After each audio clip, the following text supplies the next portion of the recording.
Yo, what's going on, guys? Welcome back to Advent of Cyber. This is the Try Hack Me competition. It's not really a competition; it's just fun.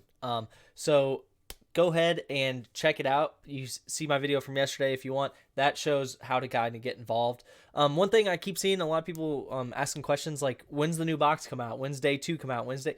They just are adding challenges here. They're not releasing a new box. So you have to go back to the Advent of Cyber box every single time, which makes sense because when you finish it, it doesn't say completed like it normally does on a box. So that's how you know it's still going, right? So we're on day 2. Here's the information we've got. By the way, please hit that sub button, fellas, ladies, everyone, animals, I don't really care. Just hit that sub button because we are so close to 2K and I want to get to 2K before the end of the year, preferably before Christmas, because we do have a competition going on, and that would be an awesome Christmas present for the winner and for myself. So the competition, if you want to check it out, it's in the Discord. It's a free Security Plus voucher or equivalent. So let's go ahead and get involved. All right, so we got Santa's secret operations. So you're in Santa's SOC, right? Santa's security operation, sorry. Has noticed one of their web servers, Santa Gift Shop, has been hijacked. Okay, so this is from the first scenario. We're getting the web server information. So Elf McBlue's task is to analyze the log files captured. Okay, so we got to learn the log files. Okay, so what are log files? Log files are files that contain historical records. So anything that happens on a machine, it's logged if you have the logging set up. So what I mean by that is you can turn off all logging. You could log everything. Now keep in mind, if you log every single event on every single computer ever, you're going to have just terabytes and terabytes and terabytes of data. So what people focus on is they make sure that they have security logs. So who logs in, when they fail, that type of thing. They have access logs, what they access, that type of stuff. These are the things that you're going to actually try to log, preferably over every single item. Now, every industry, every company is different. They might log different things. It might be more important for you to access or to have these logs and that log. So every scenario is different. This one, we have the logs, so whatever they logged, that's what we have. We can't go back before the incident and set up the logging differently. This is what we have now. So here we go. Question: what has happened? A user is confirmed to have accessed inappropriate material. Okay. When has it happened? It happened at this time. Okay, so this is a different scenario. They're just giving you examples of logs. What does a log file look like? So this is a log file. So you have the time, the date, then you have the resource, and then looks like that's the port. They're blocking it, and you don't have the thing. But the name of the service. Okay, so they actually tell you what it is. Date and time, the name of the service that's generating the log file. So this is a service here. So then the actual event of the service, i.e., so what happened? So invalid user. So cool. So they're just giving us an example how to read it, that type of thing. Windows features and inbuilt application. Okay, so this is Windows logs. If you guys haven't seen, I have a video on this from TryHackMe actually, how to read Windows event logs. But there's different types of logs. You can see here there's application, security, setup system, and people log applications. They have their own applications have their own logs as well that you can usually bring into a SIM, and all of this gets aggregated and you can read it. Now, security logs are really what we're worried about here. We're not worried about these other logs necessarily right now. So you can focus on the security logs. And you can see here, this is Linux, Ubuntu. That's what we're getting ready to look into. And here's some of the logs that you're looking at. And they give us 2, and you'll see that here in a sec. So this is the machine you pull up. All right, so you have authentication. So failed password for so-and-so on this port, right? That's an example of the log. So this account tried to log in from this IP on this port. It failed, meaning they typed the wrong password or they didn't have the password or whatever. So then you have package management. So this package was installed on this date, right? These are the type of logs you're looking at. Syslog, you can see this log file contains all events related to things happening in the system's background. So finish daily appointments, download activities. So maybe you have scripts running in the background or something, whatever. It's giving you the information that you're requesting. Now, this is going to be, again, a lot of information. So usually it's aggregated into a SIM or SIEM, however you want to say it, on large corporations. But small corporations may have to go through these manually, and it is time consuming. So that's why you don't log every single thing unless you really need to. All right. Looking, and then you have the kernel logs. This is log files containing all events related to kernel events. So firewalling, register, blah, blah. Got it. Cool. Okay, so grep. What is grep? Grep is a way to search for things. That's basically what it comes down to. You can see here, they're just looking at present working directory.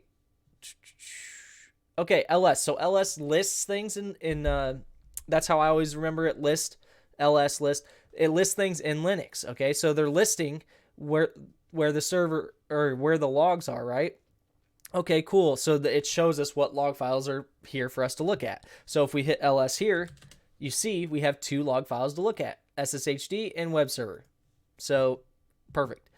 All right, so now if we do grep, so you can just do grep and you can just do an IP address, an access log, whatever, and it's going to look in the directory that you're in. It's going to look in these files for that specific information. Now, you can also do what I'm going to do, because this is the way I like to use grep if I know what I'm looking for, and I'll show you that.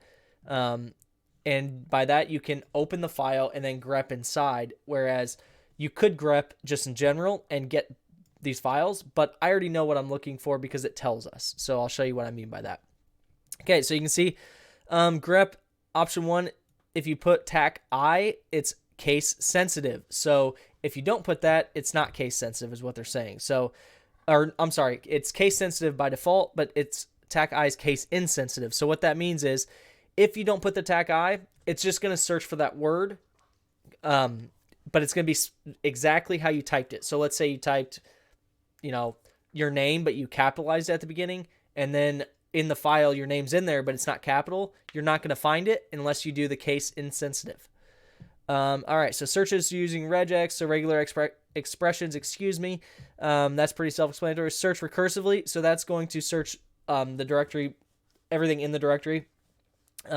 If you want to do that, you can do that.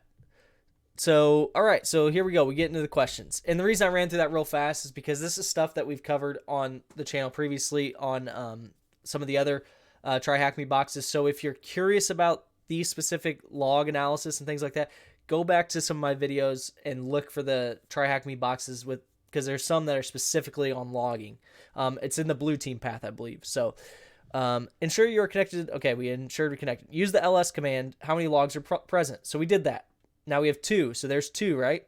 So Elf McSkitty managed to capture the logs generated by the web server. What's the name of the log file? Now, I don't have to be a genius to just guess that the log file for the web server is webserver.log, right? So that's why I put that there. I didn't have to do any research. I didn't have to guess. I mean, it's pretty self-explanatory. Now, begin investigating log file from question 3. So this is why I'm going to use grep the way I do. I see other people and the way they explained it, they just use grep like this. That's fine. I'm using it like this. I'm just catting the web server because they're telling us it's in that web server. They're saying it's from the question, from this log. So, all right, so web server, and then I'm piping it into grep, and I'm saying grep, and on what day was Santa's naughty and nice list stolen? So let's just search for nice. All right, so it looks like they tried to use GoBuster to find the directory nice on November 18th. So this is where it's interesting because you could go through here. Now they got a 404 error, meaning that directory didn't exist on the server, but it's pretty good guess, educated guess to guess that on the 18th is when they tried to do this or when they did steal it, because all the other attack is happening on the 18th. So it's pretty good guess. Now, all we have to do here is look and find November 18th, and that's a Friday. So boom, on what day was Santa's naughty nice list stolen? Friday. Now you could try and search it on the date here, but I assumed they were doing this. This may not always work if you need. So if you're actually doing an investigation or something, you want to verify the times on the logs that you're looking at match up with whatever times that you're looking at, because some servers use, like I know some places use Zulu time, some places use all kinds of different time zones, right? So basically you need these to sync up, because if you are doing an investigation and that person's in mountain time, right?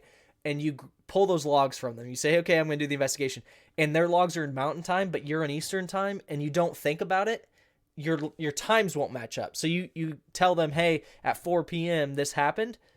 It didn't happen at 4 p.m. It happened, hours before or whatever. So make sure you're lining those up. Now, so we know it's Friday. What's the IP address of the attacker? Well, you can see all these requests are happening from the same IP, so we can go ahead and logically guess that that's the address of the attacker because he's using GoBuster on it.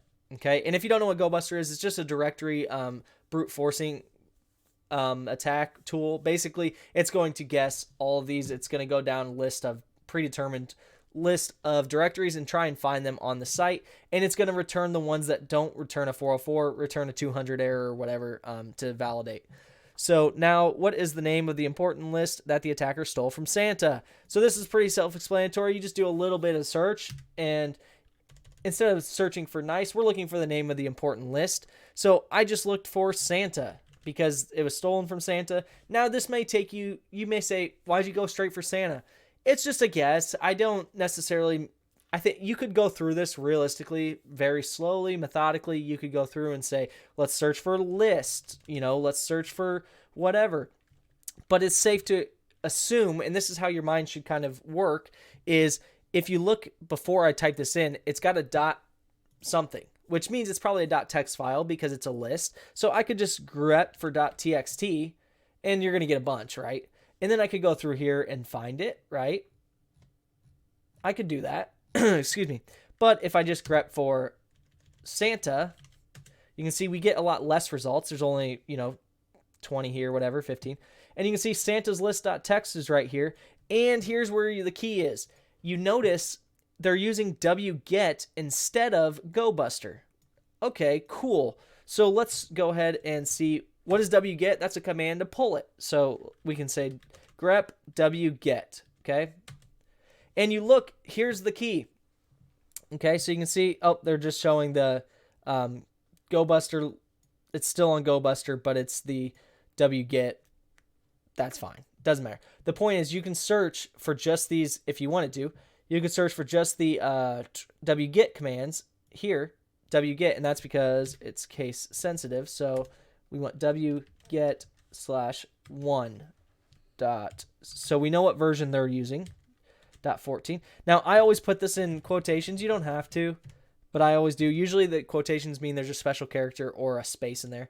So you can see here, if I do that, there we go. wget. Now, the reason I'm showing you that is because let's say I'm worried they pulled other files. Well, I just searched through this files, and the only wget command they used in the whole file was right here on Santa's list. So they didn't get any other files using that same method. So that's good to know. We know that now. We know this is the only file they got from that method. Now, looking through the log files for the flag, the format of the flag is THM. Well, this is easy. We just have to say grep for THM. Okay, don't see it there, so now we just look at the other file. So just do the same thing, but instead of the web server.log, we just search the SSHD. And there you go, THM stolen Santa's list. There's your actual THM stolen Santa's list. Boom, it's that easy, guys. And then there you go, interesting log analysis, Windows event logs. There you go, that's the actual Try Hack Me video I have previously. Now, I know I take a lot longer to explain this stuff than some videos on this. Like, if you're just looking for the answers, yeah, you could just go watch a 2-minute video. They just go through, boom, here's how to do it.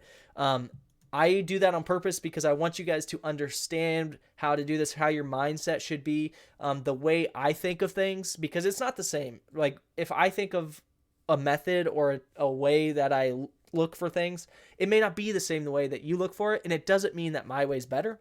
It doesn't mean that your way's better.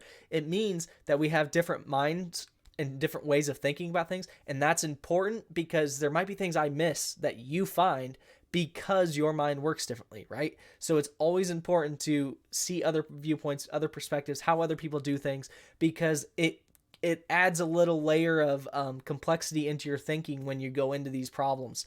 So hopefully that helps you guys, and hopefully you guys understand why I take a little longer on these and why you have to watch a little bit more to get the same answers that you do in others, but I'm hoping it helps you guys rather than hinders you. So let me know what you guys think in the comments below. Tell me if you guys found all these, and thank you guys so much for watching. Thank you so much for the support. You guys have a great day.